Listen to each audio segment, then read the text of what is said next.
Hey there, welcome. My name is Jessica Buchanan, and I'm a New York Times bestselling author, professional speaker, and founder of Soul Speak Press, a non-traditional publishing company created for women who've been through something, now they know something, and they can teach us something. In Her Words is a podcast designed to support aspiring memoir authors on their writing and publishing journey. It's hard work, this writing and publishing stuff, and I want to empower you with encouragement and information so you can keep sharing your truth. So grab your coffee, your notebook, find a quiet space, and let's dive in. All right, welcome back to In Her Words. Before we get started today, I just want to apologize in advance for all of the background noise that you're probably going to hear. My kids are home from school like 3 hours early. And, this is just life, right? Like, this is just reality. I am a mom and I work from home most of the time when I'm not traveling. So it sounds like there are a bunch of elephants walking above me. So if you hear that, apologies. Anyway, let's dive in. I've got a lot of stuff to share with you today. I like to try to keep these around 20 or 30 minutes just because I value your time and maybe you're listening to this while you're exercising or working out. God forbid that we, have you working out longer than 20 or 30 minutes. So I'm going to really just like pack a punch in what I have to offer you today. It's just something that, I'm often picking the theme or like the content for this each episode based on real life stuff, right? Like things that I'm hearing my clients say, conversations that I'm having with aspiring authors, potential clients for Soul Speak Press. And one thing I really feel that aspiring authors, potential clients, a lot of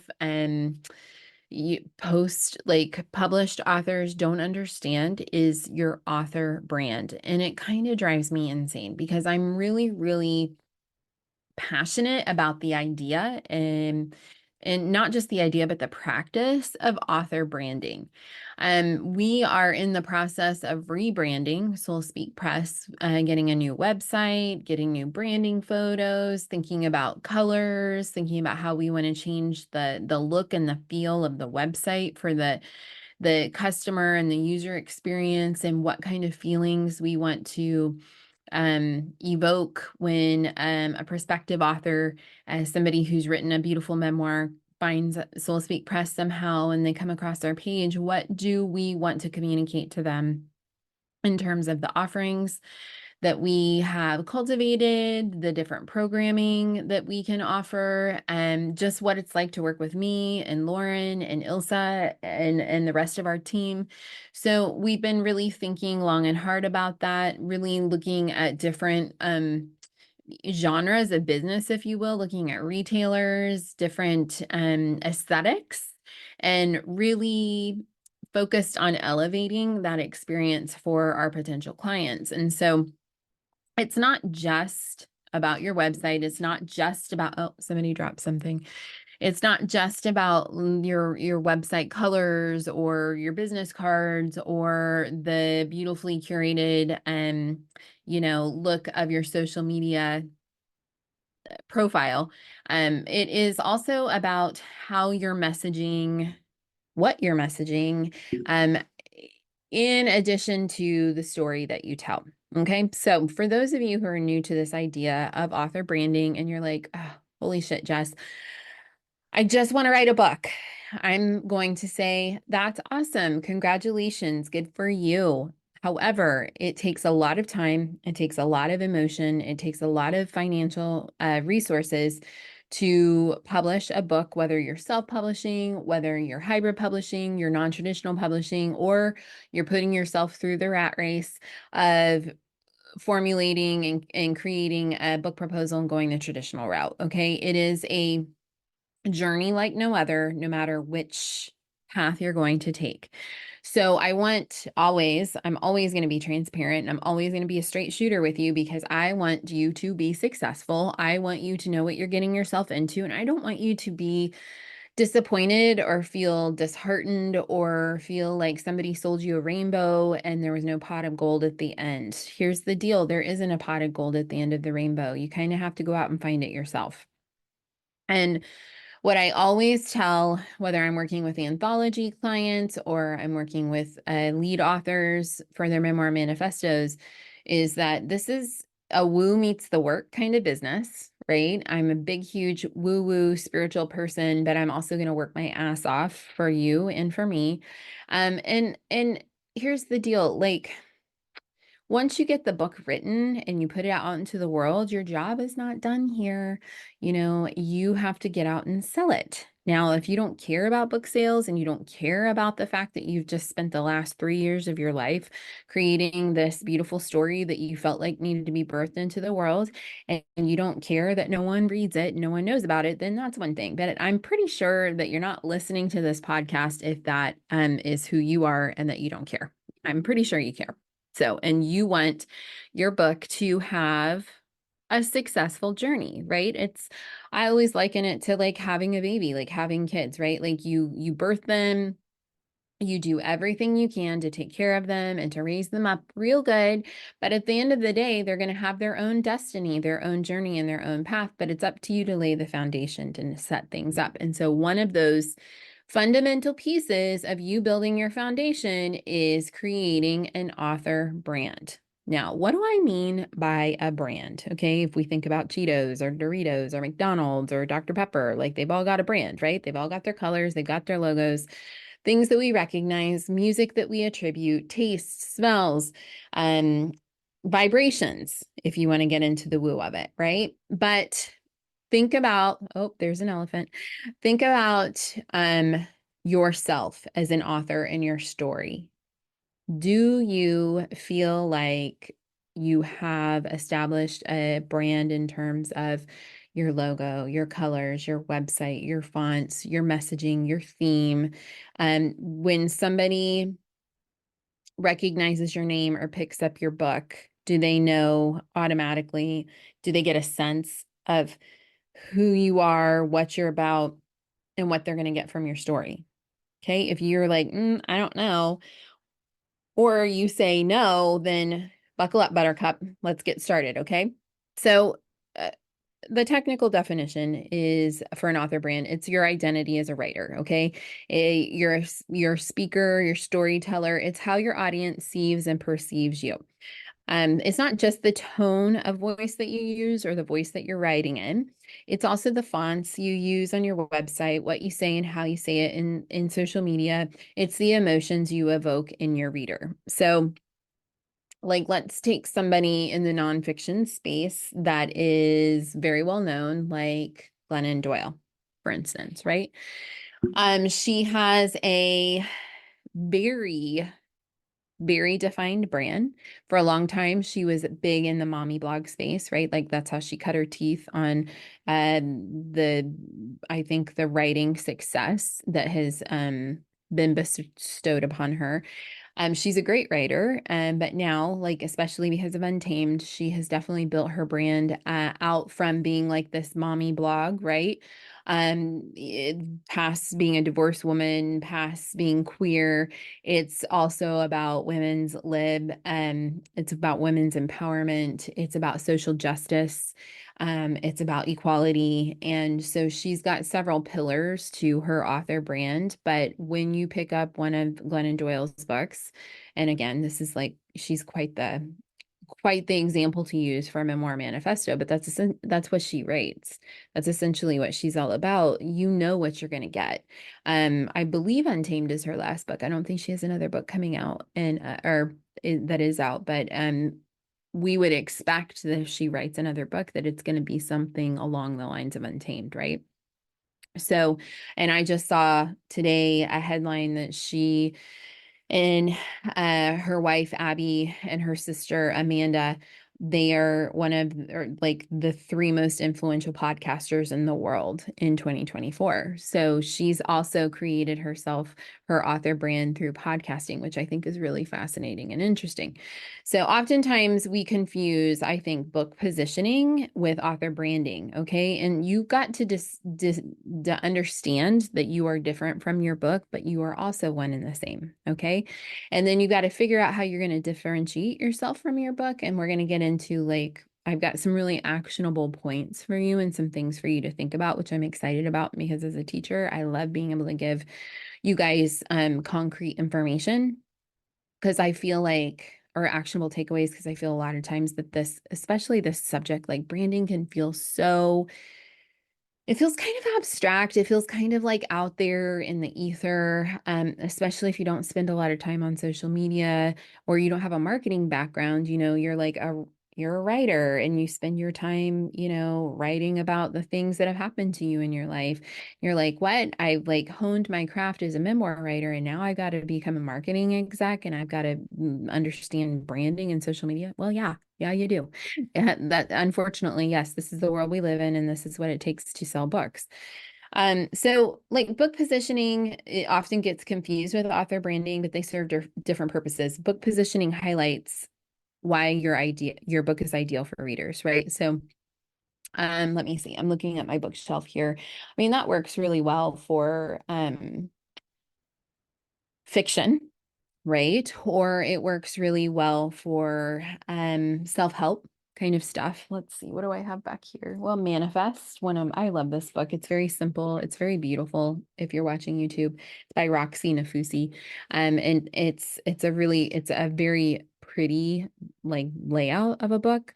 And this book positioning, exactly what this book is trying to get across, right? This book is ideal for readers who want to manifest something, right? But in terms of Roxy Nafusi as an author, she has branded herself as a visionary, as a women's empowerment coach, as somebody who knows exactly who she is targeting, exactly who she's serving, and who her book is written for. And that's what we mean by author branding. It focuses on why readers should choose your book.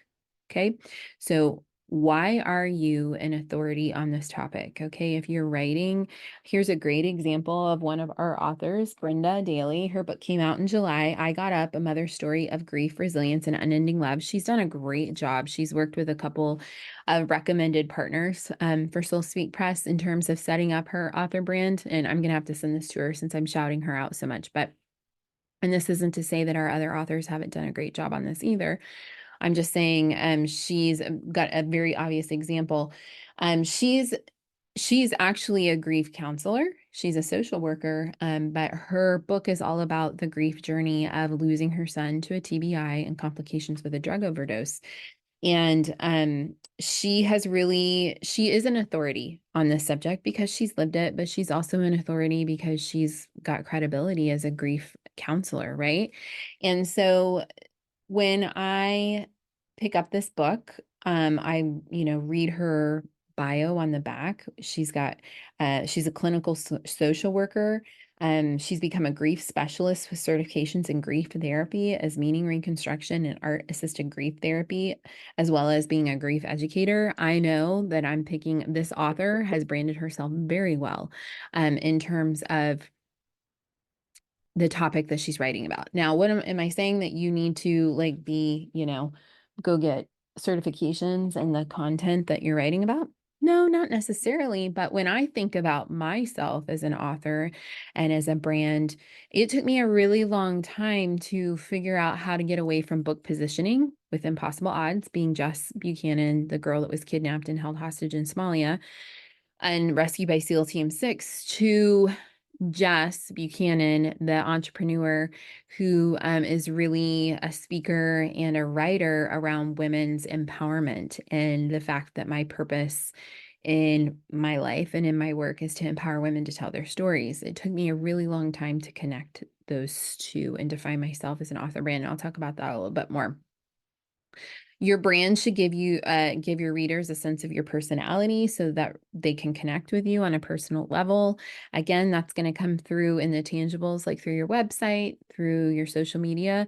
But it's also going to come through when you do interviews on podcasts, or if you host your own podcast, or if you're hopping on social media to do lives, or if you have a blog and you're regularly writing, or your newsletter, right? Those are all a part of storytelling and ways that you can share with your audience to get buy-in, essentially, in terms of gaining a following so that you have readership, that you can tap into this well of readers.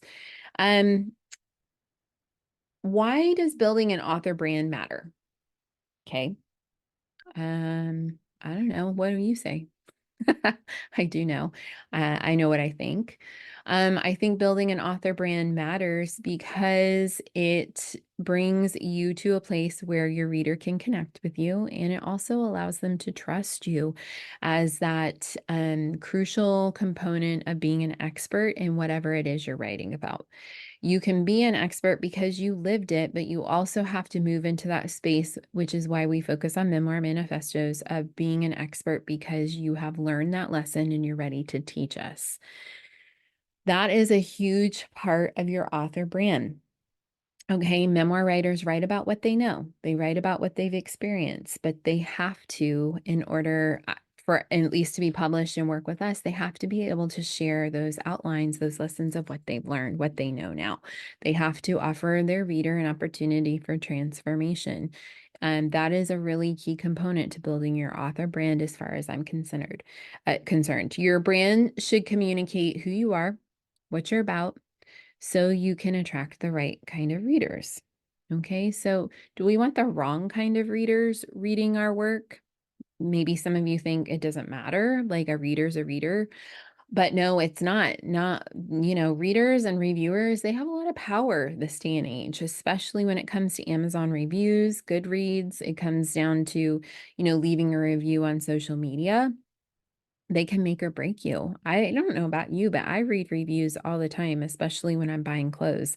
I want to know if this is going to be worth my money, if it's worth my time waiting for the product to come in, and if I'm going to be happy with it. So I read other people's opinions and reviews. And, as authors, we're very dependent on those advanced reader reviews and those post-launch reviews. When people have taken the time to read our work and then post it and share it, we want it, of course, on a spiritual level to reach the right person, but also it's just good business sense that your book is making its way to the person who needs to read it. Also because we want them to connect with it, and so that they'll leave, good reviews, so that they'll have good things to say about it. My writing is never geared towards men. Some men read my work. It's not that I'm trying to exclude them, but it's really not for them. The lessons that I've learned, the sub themes that I write about, that I've carved away from my trauma, and what I build my author platform and my brand on now is not for men. I always like to say, I love men. I'm married to one and I'm raising one, but I am not here to serve men in my writing or in my speaking. Really, a lot of times there are men in my audiences when I give keynotes.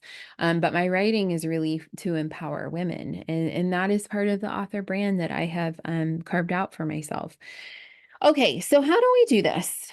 All right, I have three ways that you can go ahead and start building yourself out, your author brand, that are beyond just like pick a pretty color of blue that you like for your website.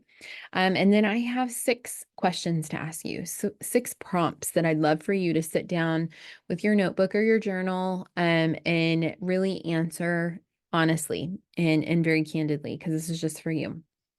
Okay, but here are 3 ways that you can build an author brand. The first one is that you need to define your target audience, right? So I just shared with you that my writing is really for women. My Deserts to Mountaintops, they're stories written by women for women. Um, who is your ideal reader? And I think if you haven't figured that out, and a lot of times I will have that conversation with clients that I'm working with, like, have you thought about who you want to read this? And they're like, oh, anybody who gets it. And no, we got to get more definitive than that, because that's going to help us on the PR piece. That's going to help us have a successful launch. That's going to help us market it through the lifetime of the book in an effective way. So I want you to do a little visualization with me right now. I want you to think about walking into, you pick the venue, maybe your favorite coffee shop. If coffee's not your thing, maybe it's a tea room. And maybe for you, it's the park, wherever it is. Okay. And I want you to picture walking in and seeing somebody, sitting at the table, sipping a latte, or sitting on a park bench, or laid out on a blanket. Or perhaps you've gotten on an airplane and the person you sit down next to is reading a book, and it happens to be your book. Now, who, what does that person look like? Who is it? Is it a woman between the ages of 25 and 45? Is it a dude between the ages of 35 and 60? Is it somebody who represents the LGBTQ plus community? Is it somebody who is, disenfranchised, who you are setting out to write to empower them and to teach them, X, Y, and Z? Who is your ideal reader? What do they look like? What do they do? What do they sound like? What kind of hobbies do they have? What kind of jobs do they do? How much money do they make? Think about it and get as detailed as you possibly can. Okay. You need to get clear on who your ideal reader is, because as much as you're writing for yourself and you're writing to heal and you're writing to move to the next level of your evolution, you are also writing as a service and as an offering to your reader. We can't lose sight of that. But we need to match those two objectives. We need to match those two people, right? You as the writer to you in your reader. And so you don't know how to reach them if you don't know who it is you're looking for and who you're trying to reach. So I want you to think about that and write about it a little bit. And I would love to hear if anybody wants to give me any feedback. Feel free to email me or DM me or share it on the timeline. Okay, so who is your book meant to serve?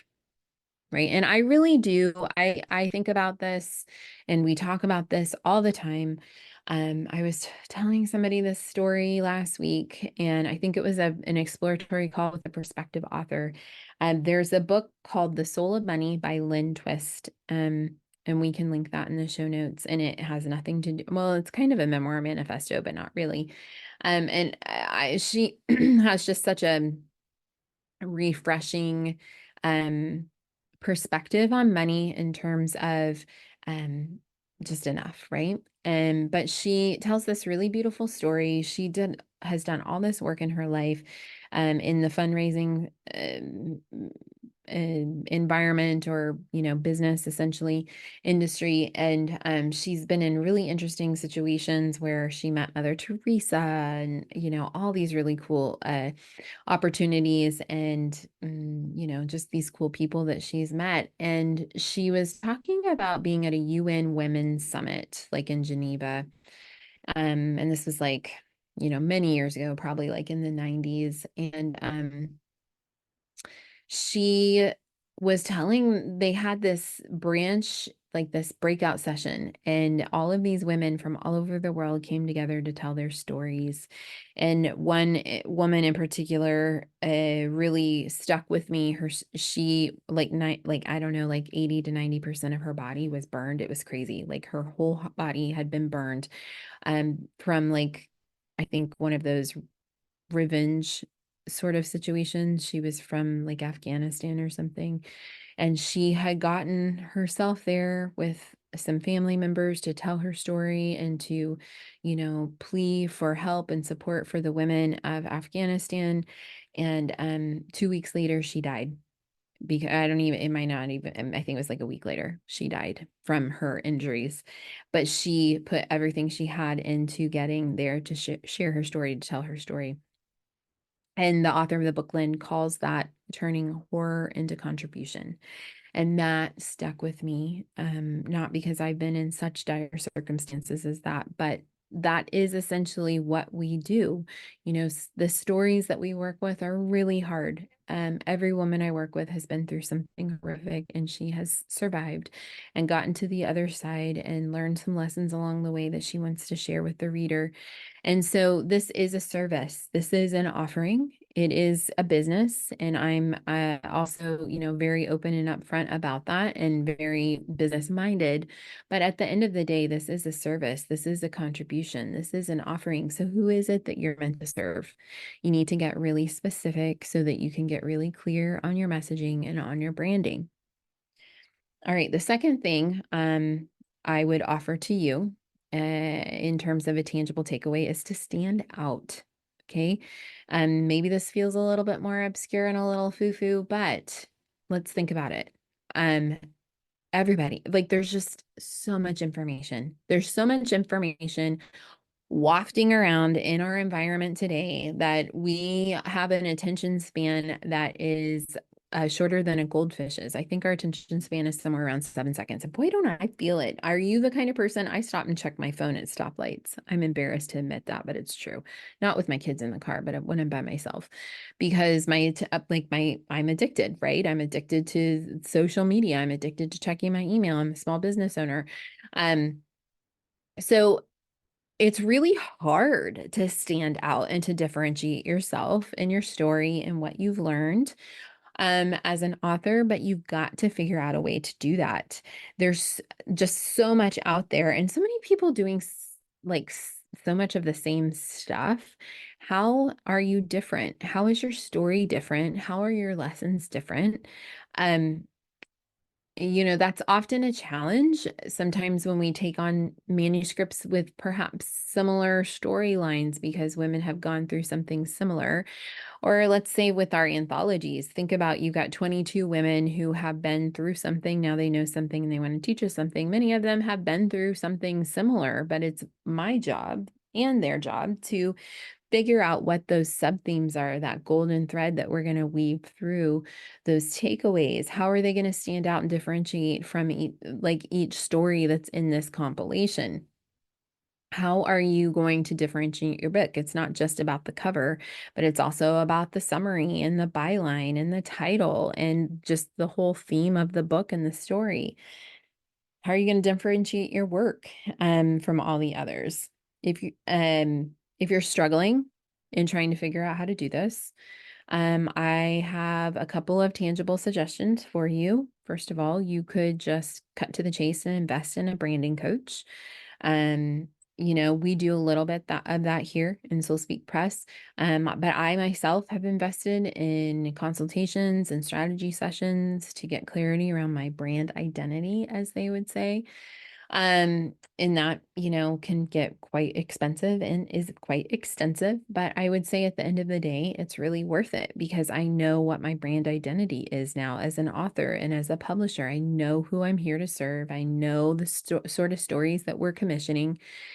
For submission, I know who I want to work with. I know what my ideal client, looks like, sounds like, what kind of story she's going to tell, what kind of voice she writes in. I even know what she does for a living. There's a variety, but I've gotten very, very clear. This is something that my Krista Clive Smith, who's the founder of Merrick, our head publisher, this is something that she has always, always asked me whenever I hop on a call with her is, what kind of life do you want to lead? Who do you want to serve? And what business do you want to be in? And at the end of the day, I think those apply very well to your author brand. Maybe if you can't hire a coach and that's, you're putting all your money towards getting your book published, maybe just spend some time doing research on your author brand. Just Google author brand, listen to this website, watch what we're doing, check out our new website, watch how we're doing things and how we're promoting our authors. And go check out Brenda's website, go check out Ellen's website, go check out Sue's website, go check out DTM. The Losses We Keep that comes out next month. Their website's gorgeous. Look at how they're branding. Look at how they're messaging. Look at the work that they're doing in their communities. What kind of workshops are they doing? What kind of retreats are they planning? What kind of speaking events are they keynoting at? This is all a part of their author branding, and they're doing an excellent job. Maybe you could buy a course or something. There are we don't have any yet, but that's certainly something that we're working on. We're just so dang busy. With all the other stuff that we haven't gotten there yet, but definitely 2025 goals. But I would encourage you to invest in some sort of education or, treat yourself to one or two one-on-one sessions with a coach like me or somebody else. If you Google author branding and see what you can come up with, see how you can connect. Okay, the third tangible takeaway is, and this is really important for me, and it's such a turning point, I think, in my own storytelling journey, was for me to figure out what my sub themes were. I remember working with a mentor who was in the speaking industry, and she actually helped me a ton on my TEDx talk way back in the day, 2020.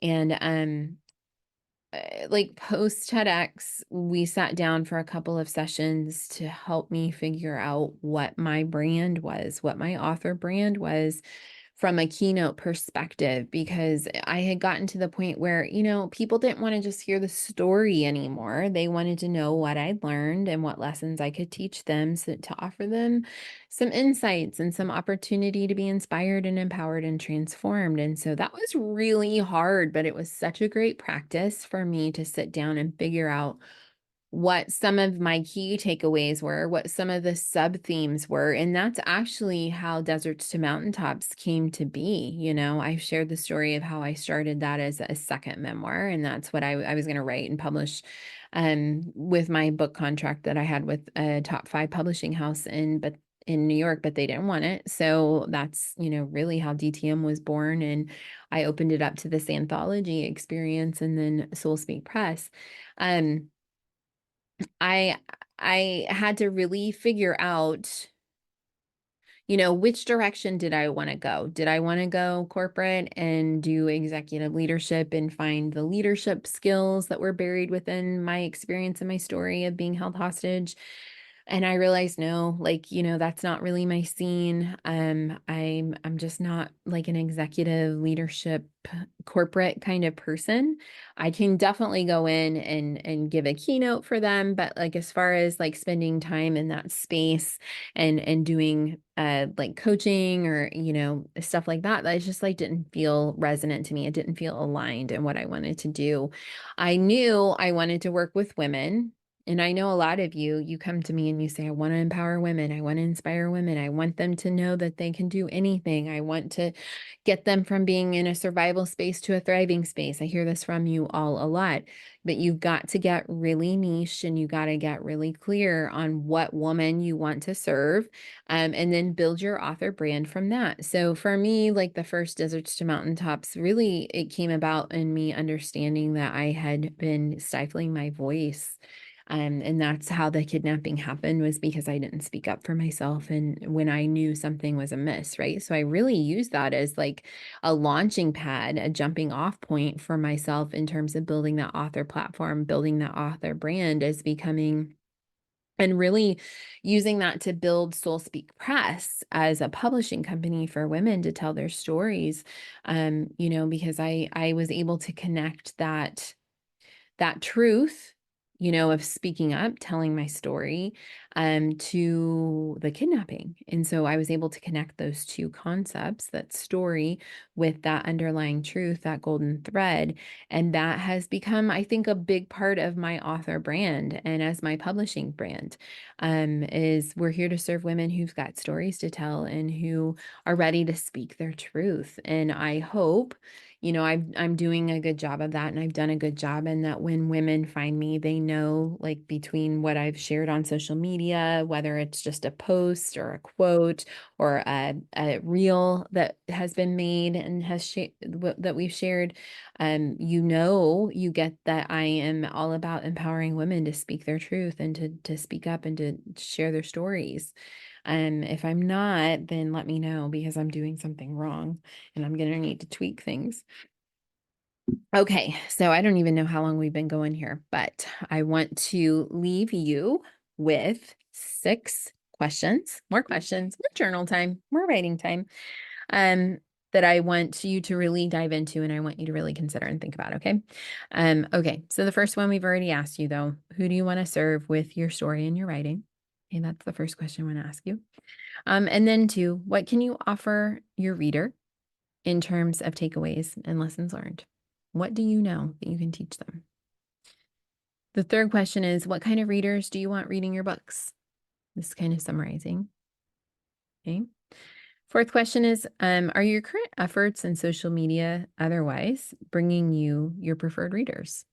Okay, whether you're blogging or you've written and you've self-published or you've traditionally published, are you connecting with your ideal readers through your writing?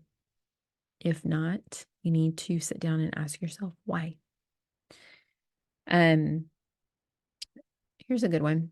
What do you want to be known for?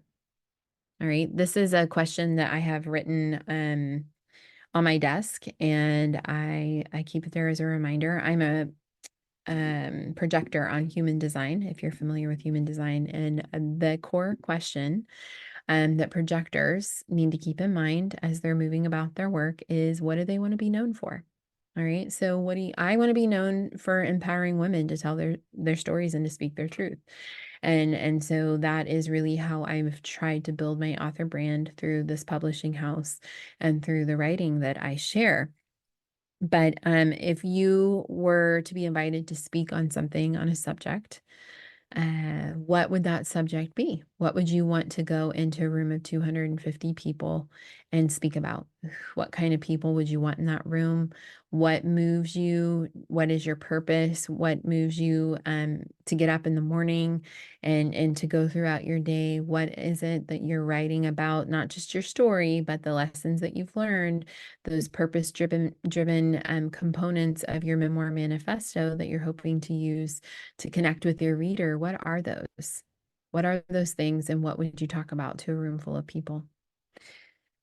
Okay, and then the sixth and last question is, if you don't know, how are you going to figure it out? All right, let's be actionable. What are you going to do to figure this out if you don't know? All right, I've already offered that you can hire a coach. You can come to us and we can help you. You could read some books around branding. There's one, well, Donald Miller Story Brand. He's like the leading expert, I think, around branding in from a vulnerability and like authentic place of authenticity.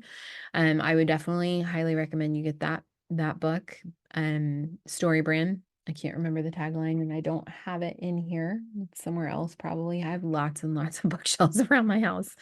And then commit to doing some discovery and to doing some exploration and just really sitting with this idea as you move through, like finishing up your manuscript, or even if you have launched and you've published and your publishing experience wasn't everything you wanted it to be and you hoped it would be, consider maybe some areas that could use some improvement in your author branding, and let us know what you're doing and how we can support you on that journey. All right, so I've thrown a lot of information at you. It's very exhausting to talk this long by yourself, just FYI. I'm always like, oh, I need to lay down and take a nap after I do these. But that's, typical for a projector. We need long spans of rest. But let us know how we can support you. Let us know if you could use some help on the author branding side of things. We're here. We've got offerings to make this experience as painless and as empowering as possible. At the end of the day, we want you to just keep writing. We want you to keep speaking your truth. We want you to keep telling your story in whatever way you can, and to provide a transformation for your reader and to have some fun doing it. So reach out to us if there's anything we can do. Check us out, soulspeakpress.com. Our website is up, but it's going to be under construction soon. And we're excited to keep expanding on our brand as authors and as publishers.